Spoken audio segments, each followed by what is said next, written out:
And we are now joined on our Book TV set. You can see it there on the right of your screen under that white little tent next to the C-SPAN bus. Kathleen Sharp is our guest, and Blood Medicine is the name of the book. Kathleen Sharp, what is EPO? EPO is the first biotech blockbuster drug, and what it does is it multiplies your red blood cells so much that you can climb an alpine mountain on a bicycle, or you can fight chemotherapy and live, hopefully, to survive cancer. Is it on the market today? It is on the market, which is amazing because this is a drug that doesn't really work as advertised and actually hurts people because it multiplies red blood cells, as I said, but it also multiplies cancer cells. So as many as 10 to 15% of the 20 million people who've taken this drug have died over the years, according to many medical studies. When and who developed it? Well, it's sort of a wonderful story because it did have promise in the beginning, but us taxpayers actually helped develop it back in the 70s and the 80s. A wonderful man by the name of Eugene Goldwasser had been working on it at the University of Chicago, and he was able to get a hold of this drug after many taxpayer dollars, and he gave it to Amgen, which at the time was just a tiny biotech shop. And they worked on it and were able to actually patent it and put it out in the market. But Amgen was so tiny at the time that they needed a real marketing muscle to go after it, and that's when they linked up with Johnson & Johnson, who, of course, is a wonderful company, allegedly, that makes No More Tears baby shampoo and Band-Aids. And it was supposed to be this marriage made in heaven. So what role did marketing play in getting EPO? And its brand name is Procrit. There's three brand names. Okay. Johnson & Johnson sold Procrit, and Amgen sold Epigen and Aranesp.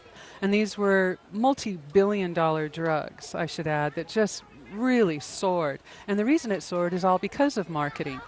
Johnson & Johnson is very brilliant when it comes to marketing, and they were able to get into all the doctors' offices, all the hospitals, all the pharmacies, and convince nurses and doctors who already used J&J products that this was the next big thing.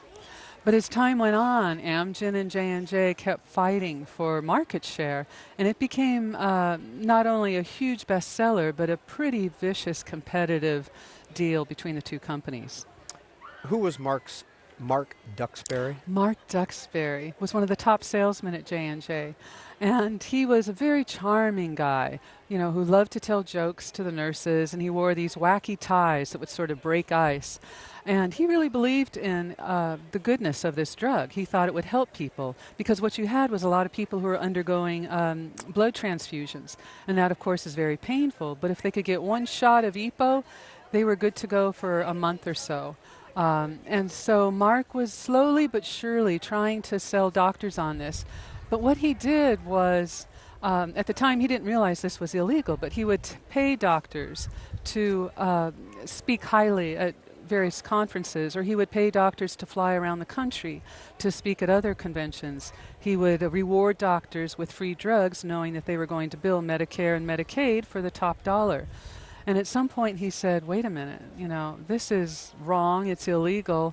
And also when both companies started to market the high doses, overdoses, that had not been approved by the FDA, that's when he said, enough. I have to stop this. In fact, I'm going to go on up the chain of command to alert people that this is going on. Now, Mark Duxbury is now dead. Well, that's a spoiler alert, isn't it? Yes, he did die during this whole story. But did you talk with him Mark called me many, many times starting in 2004. He was so upset that our government and the FDA was not pursuing what he thought was a crime, that he thought the press could do it. So when he first told me about this story, I was like, it's too incredible to be true. I'm not going to take this on. But he was a very good salesman, and he'd call and tell me jokes and really kind of spoon-feed me Pharmacology 101. And everything changed in 2007. And that's when the FDA decided to put a black box warning on this drug, which is the sternest warning you can give. And also Congress was holding hearings into the very fast sales practices of J&J and Amgen. So I got on a red eye from Santa Barbara, California to Washington, D.C., and the next morning I stepped into this amazing drama unfolding nationally. about the scandal, about the deaths, and most importantly, I had these two men, Mark Duxbury and his best friend, Dean McClellan, who were happy to tell me this tale from the point of view of two-star salesmen. Well, we'll learn a little bit more about those two in just a minute. We want to put the phone lines up because we only have a half an hour with Kathleen Sharp. Blood medicine, blowing the whistle on one of the deadliest prescription drugs ever. 202 is the area code, 585-3885 if you live in the East and Central time zones, 585-3886 for those of you in the Mountain and Pacific time zones. You can also send a tweet. @BookTV is our Twitter handle, and you can make a comment on Facebook, facebook.com/BookTV. Kathleen Sharp, how is it that Mark Duxbury came to call you? Well, he read some of my other work. I write for the New York Times Magazine. I'd done work for Parade and Elle, but I'd also understood very complicated stories, and I can make them pretty simple by concentrating on the characters and the plot. And so Mark had read some of these, and frankly, he'd already gone to the Wall Street Journal, the New York Times, the LA Times, and nobody wanted to touch the story. Because at the time, this was a huge blockbuster drug. In fact, it was #1 reimbursed drug on Medicare's list for many, many years.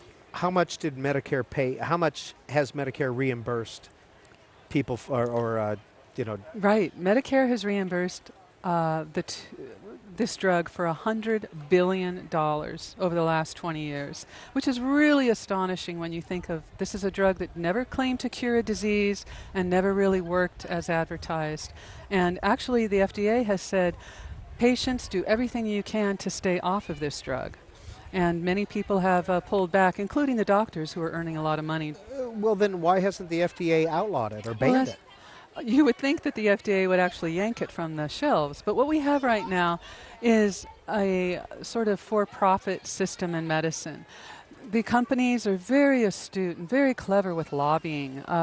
Johnson & Johnson has a whole team, as does Amgen, of lobbyists who go around, and they're very effective that way. Whereas, here we are, the average taxpayer doesn't have that large a voice if you listen to many people whose loved ones have died from this drug.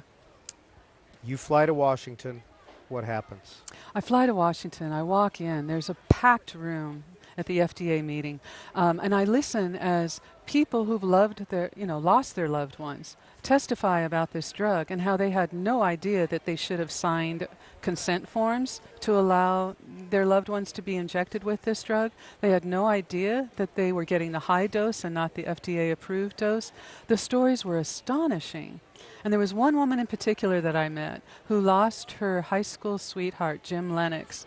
And he died in the most horrific way, which was blood streaming out of his mouth, his nose, his ears, gasping for breath. On the family couch. On the family couch. He had almost beat cancer, but instead he died from the very thing that was supposed to help him.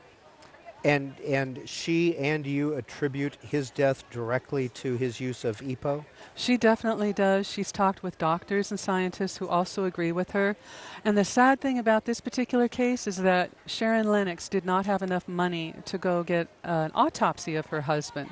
And she found obstacle after obstacle in trying to press her legal suit against the hospital and the two drug makers. And at some point, she just ran out of dollars. And this is what happens to the average everyday person. And so she's given up on that? She's given up, although she has talked to many reporters at the Washington Post, Wall Street Journal, and of course to me. So she's still telling her story. And I consider her to be sort of one of the everyday heroes. Kathleen Sharp, how common was it for drug companies, et cetera, or how common is it to have doctors endorse their products for money? It's very common. It was very common. They would call them key opinion leaders. You would take the top doctor at Johns Hopkins or Stanford University, and if you could convince him to talk up your drug and to appear at these wonderful conferences, other doctors who looked up to this gentleman would, of course, follow the protocol. So once you get those key opinion leaders in your pocket, so to speak, you can really multiply your sales tremendously. Now, I think there's been a lot of heat on pharmaceuticals in the last 4 or 5 years. We've seen a lot of companies come forward and settle fraud cases for several $100 million, or in some cases $3 billion. So a lot of these companies are they're more careful about it. But I hear tales all the time of really fast and loose marketing, to the extent that a lot of